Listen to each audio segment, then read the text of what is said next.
Senate is about Nigeria and Nigerians.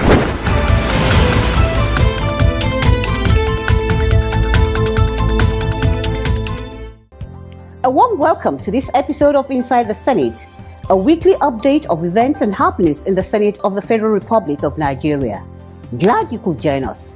Resumption of plenary has been shifted to Tuesday, 24th September 2024. While we eagerly await the return to plenary, we shall continue with our review of past events in the Red Chamber. Our focus will be on the legislative action taken by the Senate on the Ways and Means Loan Facility by the Central Bank of Nigeria. The program will also feature an interview with a lawmaker from Plateau State as he gives us a general assessment of the 10th Senate and what Nigerians should expect upon resumption from the summer recess. Join me after this break for the full package. Promote the unity, happiness, and prosperity of Nigeria. The Defense Industries Corporation of Nigeria Act, Repeal and Reenactment Bill 2023. And this act should be supported by all. There are issues that we must use this opportunity to critically address. We accord this motion the urgency and the necessity it requires. I rise the second motion. The ayes have it.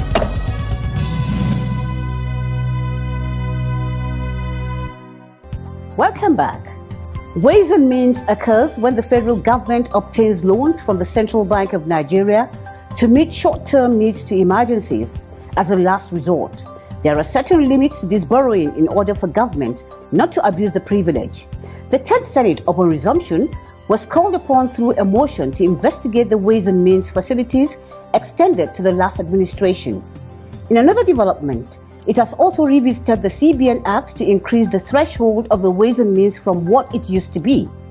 Our review will revisit the Senate's action on these matters as it concerns the Ways and Means provision of the CBN. Do stay tuned. On the 11th of March 2024, Senate President Godswill Akpabio inaugurated a 17-member ad hoc committee to probe the Ways and Means, which was released as loan under the Central Bank of Nigeria, CBN, during the previous administration of former President Muhammadu Buhari. Present at the event were the Deputy President of the Senate, Barau Jibrin, other leaders of the Senate, Finance Minister Wale Edun, Minister of Budget and National Planning Atiku Bagudu, CBN Governor Yemi Kadoso, among others. In his remark, Senate President Akpabio gave a highlight of what prompted the investigation. The brief history of it has to do with the fact that in the 9th Senate, a total sum of about 23.5 trillion was brought before the Senate for the Senate to, is it concur or approve? And the same thing was also presented to the House of Representatives. But the 9th Senate, some of the members are still here, did so with a caveat. And the caveat was that the details of the Ways and Means should be provided. According to the Senate President, the 9th Senate gave its approval with the condition that details of the Ways and Means should be provided, but that never happened. Of course, it turned out that it wasn't just 23.5 trillion, that in reality we had reached about 27, almost 28 trillion. And then with interest, by the time the 10th Senate came, we were now saddled with the responsibility of looking at about 7 trillion. So when you look at the totality, we are talking about a total of about 30 trillion. Of course, even in the 10th Senate, we said, well, let's follow suit and await the details. So having waited for the details for a long time, and the Accountant General and the CBN Governor have failed to provide the details, the Senate took a major motion and then decided to set up an ad hoc committee to look into these ways and means, and particularly look at how the expenses were done.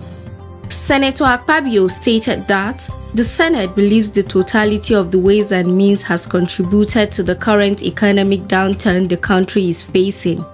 He implored members of the committee to approach their responsibilities with the utmost sense of patriotism, professionalism, and integrity. Chairman of the committee, Senator Issa Jibrin, on behalf of the committee, pledged their commitment to the assignment. That we are going to carry out this assignment expeditiously, but without any form of compromise. We are going to carry out this assignment expeditiously without any form of compromise. That I am assuring you. As part of its investigation, the committee had a meeting on Tuesday, 30th April 2024. Those who appeared before the committee were the Accountant General of the Federation, Dr. Oluwatoyin Madeye, Auditor General for the Federation, Shaka Chira, Director General of the Debt Management Office, Patience Oniha, and representatives of the Central Bank of Nigeria. The Accountant General briefed the committee on the Ways and Means and Anchor Borrowers Program. The CBN had noted that the Ways and Means had risen to the tune of 6.8 trillion as at 31st October 2023, and therefore recommended the securitization of the amount. Despite the fact that the CRF deficit was securitized in June 2023, the debt position in the account has since increased to 6.8 as at 31st October 2023.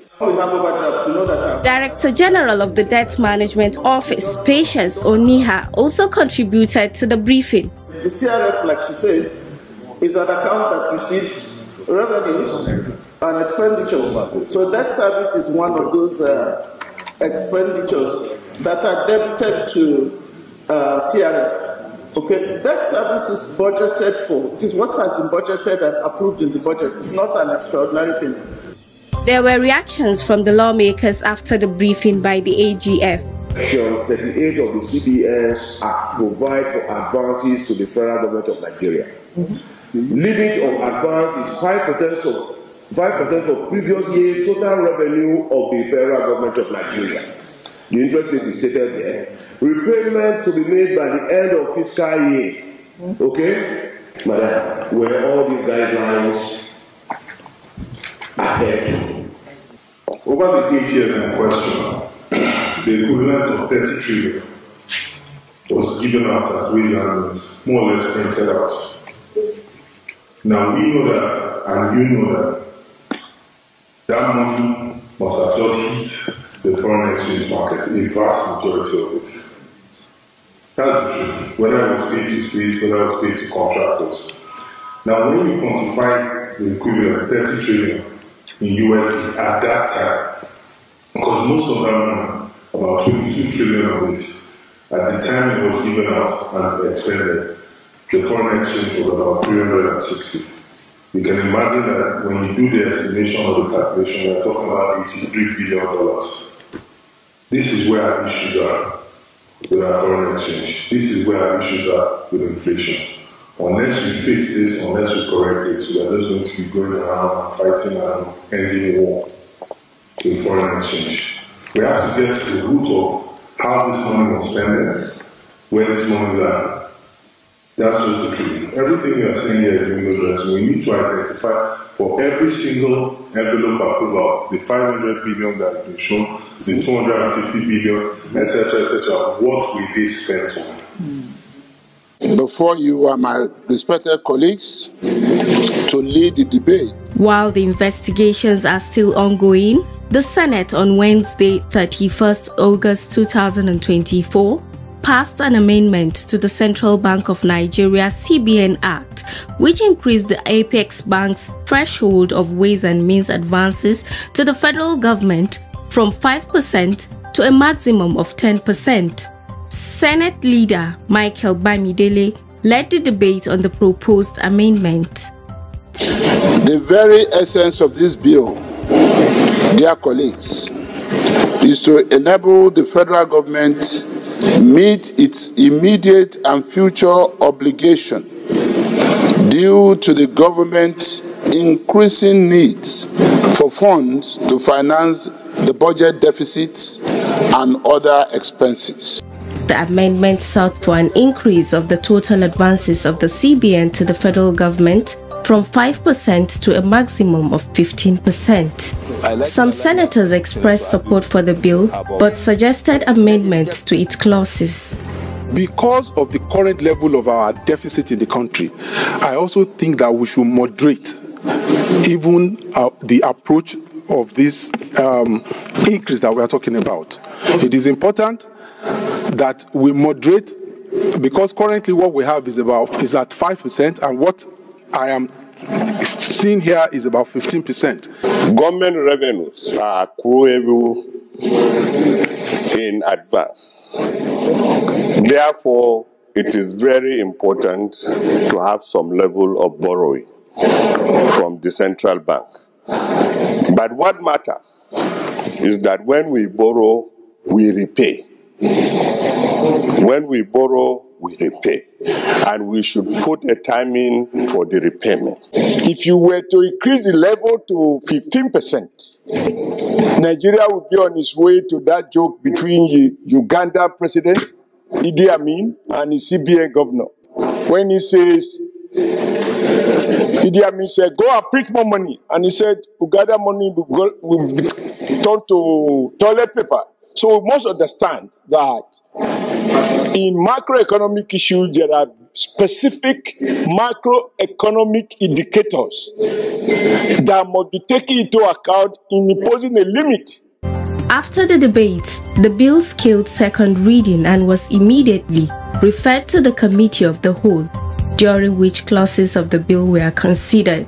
Reverting to plenary, the Senate suspended its rules in order for the bill to be read the third time and passed.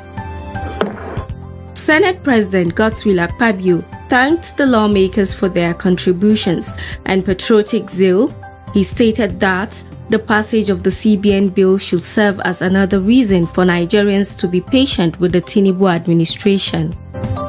Government is doing a lot, and we in the parliament are also doing a lot, and we also continue to do a lot for them in order to ensure that we ameliorate the situation, and then in the long term we end the suffering of Nigerians and bring the country back to a trajectory of prosperity. That's our review for this week. Let's take a break here for the Senate Notebook. Do keep watching.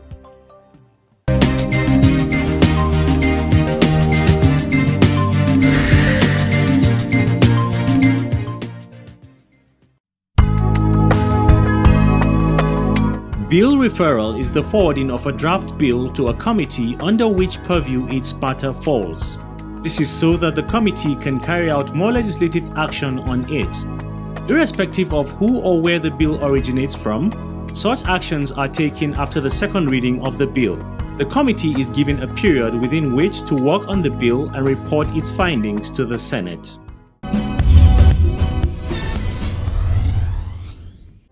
You're watching Inside the Senate, coming your way on NTA Parliament.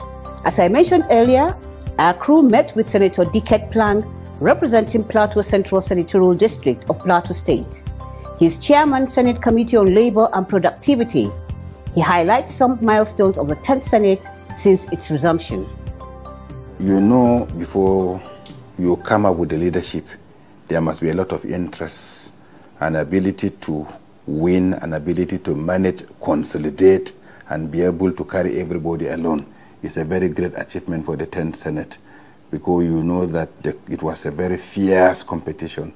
And at the end of the day, leadership is formed, there's stability in the Senate. Again, it's also another beginning of a new session of an executive regime. It's Tinubu's first regime, and therefore, when you have a regime, a new regime coming in, you will have a lot of appointments, a lot of attempts to bring stability, and therefore the Senate has a great role in screening and ensuring that appointments met are people that have the basic requirement to be given appointments. He adds more to the conversation. The ability of the Senate to ensure that appropriations are done well, the budgetary aspect of it, all the processes are done and on time. So for me, we've achieved a lot. And again, there are laws that came up, there were amendments that came up, and some of the most critical ones are the students' loan scheme that came up. And I think it's a very vast and all-inclusive policy in order to aid Nigerian students in terms of tuition fees and welfare of students that encapsulates one of the most broad problems of our youth. The senator further expressed concern about escalating insecurity in the country, which has left many Nigerians anxious. To address this challenge, Senator Plank offered suggestions on how the executive, legislative, and even the general public can work together to curb insecurity. At this very insecure period, it's a period that leadership, followership needs to have a very close range of communication. We must propagate brotherhood. We must be more nationalistic than ever. Though we may differ in tribe, though we may differ in tongue, though we may differ in religion, though we may differ in states, political constituencies, but we are binded by the fact that we are brothers. Brotherhood has binded us. So I believe that we have a duty to continue to talk to the people more on the advantages of brotherhood than the little differences compared to little differences that we have. In our oversight function, we have a duty to be sure that execution of all projects are done to meet the needs of the people.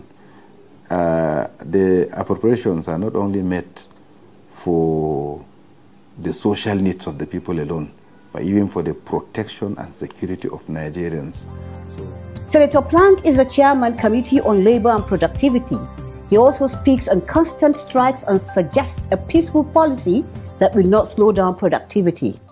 For me, there's a huge issue that has to do with the stability of the workforce. But permit me to be very honest to you that I must commend the trade unions. I must commend NLC, I must commend TUC and all other organized labor bodies. Even in the midst of their strike, I don't see violence in them. I don't see them running away from meeting the executive. Even when we at the Senate level invite them for a roundtable discussions, they don't make it difficult for us to make. I think that's commendable. And, but I also think that the issue of an employer and an employee is a relationship. It's like a relationship of a family where you have a father, you have a wife, and you have children and dependents. The father is assumed to be the main provider of the family, and the children should be able to watch at the father and know the capacity of the father. The father should compassionately look at the children and provide to them according to his strength. So I believe that in as much as we're asking for more money, we should be able to know what this government can do as a father. And the government knows the capacity. The government knows her capacity. Government should look down and at least attend to the welfare of Nigerians as a responsible government. Meanwhile, as the economy is getting tougher, Senator Dickett Plank gives encouragement to the common man on the streets. As members of the National Assembly that represents the people, we must represent them well. When you are representing somebody, you must know the person, you must know where his status. You must know where it's pinching him. You must know where it's right. So we must also intensify on our true representation. we must represent them very well at the plenary session by bringing in motions, laws that we know it will truly have positive impact on the people we represent. As the 10th Senate prepares to resume from its annual recess, Senator Plant speaks on what is expected. And I'm sure that senators and members of the National Assembly or legislators, wherever they are returning from the recess with a lot of information that they've been able to get from the interactive period we had with the constituents. And I believe that this will culminate into 2025 budgets so that we'll be able to ensure that the needs of the people as we saw should be what appropriation should be met, should be done to enable government meet the critical social needs of our constituents. So we've been with the people. We would discuss what we met. We would bring policies and appropriations in such a way that the needs of the people will be met appropriately.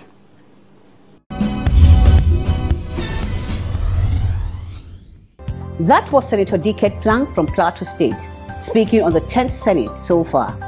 We'll conclude this episode with our profile segment. Senator Sunday Karimi is our Senator of the Week. Do stay tuned.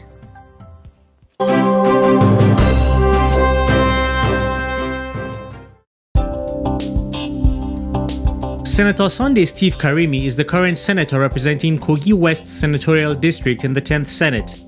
He was born on the 10th of March 1962 in Egbe, the Agba West local government area of Kogi State. He had his primary education in Egbe and later attended Titcombe College, Egbe, Kogi State. Thereafter, he studied production engineering at Kwara State College of Education in Ilorin, where he bagged a higher national diploma certificate in 1979. Senator Sunday Steve Karimi began his professional career as a corps member in Borno State and later worked as a further mathematics teacher at African Secondary School Isanlu, Yagba East local government area of Kogi State. Thereafter, he became an engineer at Defense Industries Company Nigeria Limited DICON, where he worked for about 9 years before resigning and commencing his engineering firm. He established Atlantic Drilling Fluids Services Limited, which has become a reputable indigenous company executing several water projects for both the federal and state governments in Nigeria. In 2011, Senator Sunday Steve Karimi was elected into the House of Representatives. Again in 2015, he was re-elected into the same position, becoming the first lawmaker in his federal constituency to be re-elected. In February 2023, he was elected as the senator to represent Kogi West Senatorial District in the 10th Senate under the platform of the All Progressives Congress (APC). He is the committee chairman, Senate Services of the 10th Senate. His legislative interests include education, security, agriculture, youth and women empowerment, rural development, to mention a few.